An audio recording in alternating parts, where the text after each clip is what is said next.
Hi, my name is Mark Tachna and welcome to the channel, Cooking with the Tachnas.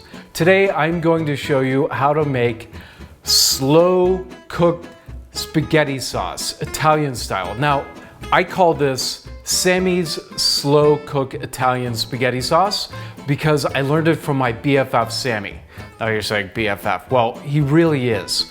We went to school together all the way back in middle school. He's been my best friend since we were like 11 years old. And now I'm not gonna tell you how old we are, but we're grumpy old men now. This sauce, I went to his house a few years ago and visited him, and he made this sauce for me, and it is amazing. I know I have a lot going on here, but really this is a simple recipe. So what I have in front of me, I have a pound of ground beef, I have hot and mild sausage, I have 2 pork chops with a bone in, and I have beef ribs. The first thing I'm going to do is get the tomato sauce going, and I'm just making it really basic. So I'm using organic tomato sauce from Kirkland, and I'm going to just put it in the crock pot, and this is gonna cook for like 8 hours. So I'll have to finish this recipe tomorrow. So I'm just gonna start with the spaghetti sauce, dumping it in. The tomato sauce, I mean. 4 cans. I don't need a lot of water. I just wanna clean these cans off a little bit. So I'm gonna pour some water in each can and just give it a mix around and dump it in. Since this is going to cook for a long time, it's good to thin it out just a little bit. Just gonna give this a quick stir, and we're gonna set it aside just for a minute. The next thing I wanna do is prepare my meatballs. Like I said, I have 1 pound of ground beef. Just gonna put it in this bowl here. I'm going to put in a half a cup of Italian breadcrumbs. I'm going to put some eggs in the mixture. So when I cracked an egg in a recipe with my wife doing the banana bread, I cracked it on the side and got egg all over the counter. It was hysterical. It was the first time that ever happened to me. I don't know what happened, but you know, it happened, and this subscriber said, hey, why don't you try cracking the egg on the counter first? That way you'll eliminate any shells in your mix. So I'm gonna give that a shot and see how it goes. I've never done this before. All right, that was simple enough. Put that over there.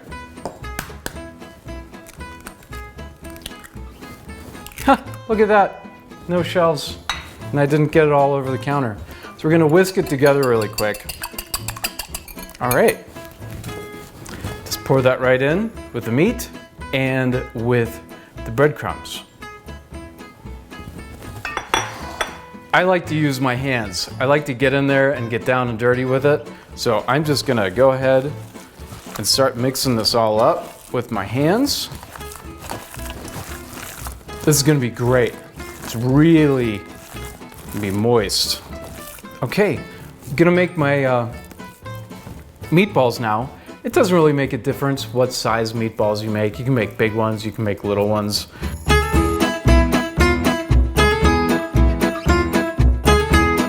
That was almost basically the hardest part of this recipe, was making these meatballs.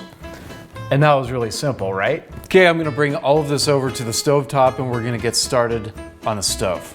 First thing I'm gonna do is I'm gonna get my cast iron. I'm gonna get it hot. Gets hot pretty quick. Let's throw a little oil in here. We're not going to be cooking all of this meat all the way through. I'm just going to sear it. Let's get our meatballs in here, and we're gonna get our meatballs started first. I'm just gonna give it a couple minutes, put a lid on that. We're gonna get those fired up. Okay, the meatballs are looking really great. Okay, so while that is cooking, I'm gonna go ahead and prep the rest of the meat. What I have here is a mixture of garlic powder and kosher salt and pepper. So what I'm going to do is I'm just gonna sprinkle it on my meat. On both sides. Check these really quick. They cook quick. Let's get a little of the seasoning. I'm not going to worry about the sausage because the sausage has plenty of seasoning already in it. Okay, these are getting done, so I'm going to pull these off, set them aside, and I'm going to use the exact same skillet with everything in it for the pork chops. Just going to sear them. Now when we put the pork chops in the sauce, we're going to do it bone in. We're also going to put the short ribs bone in as well, because after it cooks down and it cooks for like 8 hours, the meat is just gonna fall right off the bone, and I'll be able to pull it out of the spaghetti sauce and then pull it all apart and then put the meat back into the spaghetti sauce. The key is to leave the bone in. The bone and the pork chop gives it its flavor. If I would make it without the pork chops, that would be okay, but I would really upset a lot of Italian people because they say the pork chops and the bone gives the spaghetti sauce its flavor. That looks good. Get this side. Now, if you do cook with cast iron, the skillet gets really hot. You just don't want to touch it. You need a pad to be able to move the skillet around. What I'm going to do is get myself a glass of wine. I'm not going to drink the wine. I'd love to, but I'm going to use it to put in the pan once this is done to get all the little bits off and scrape it off into the crock pot. Okay, those are done. Let's get in our beef ribs. This is going to be amazing. You're gonna love this recipe. It is so simple. I am so excited to eat this when I'm done. Won't be till tomorrow. Okay, those are done. Let's get in our sausage. These are done. They are looking amazing. So I'm going to put some wine in this. It's gonna probably all over the place.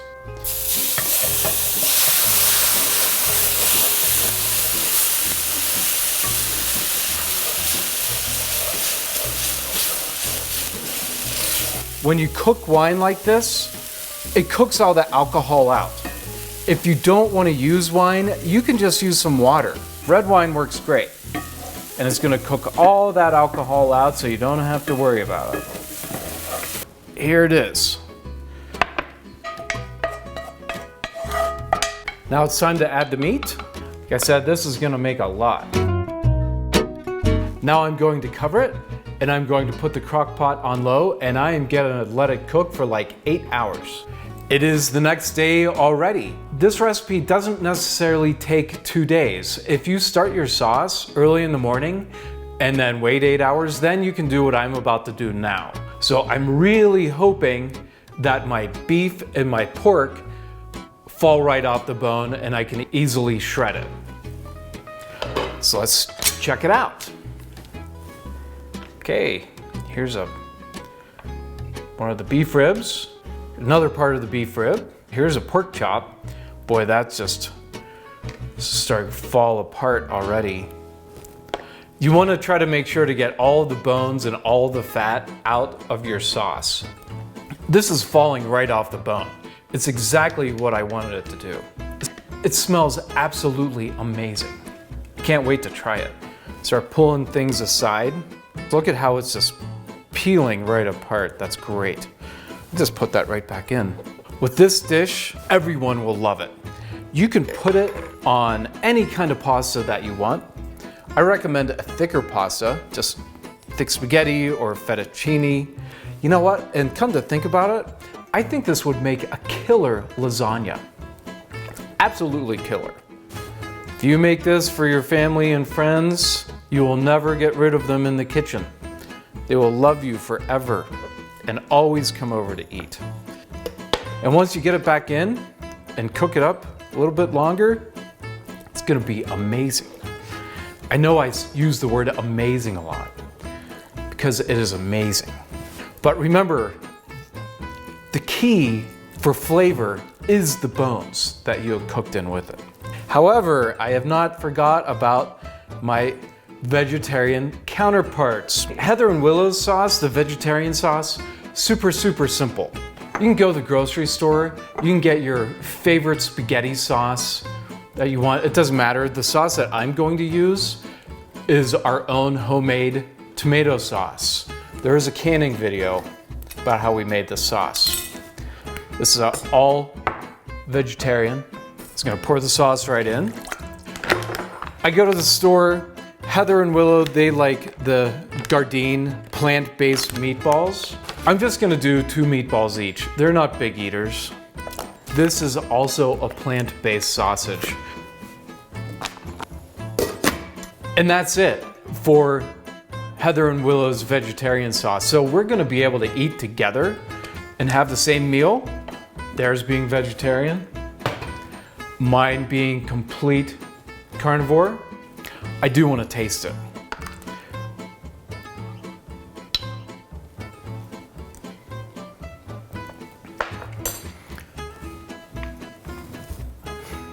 Dare say that this is better than Sam's. I should have said that. It's delicious. It tastes just like Sam's sauce. This is absolutely delicious.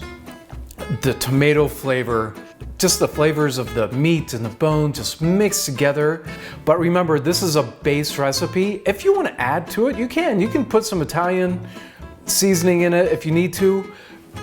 You know, Grandma always put sugar in her spaghetti sauce, and I wondered why Grandma's spaghetti sauce was always so delicious. Basically, I don't think you really need to touch the recipe that I just showed you. Thank you so much for watching. I wanted to say a shout out to Sam and Susie again for this spectacular recipe. Make sure to subscribe, like, and ring that bell for future notifications. You have a wonderful day.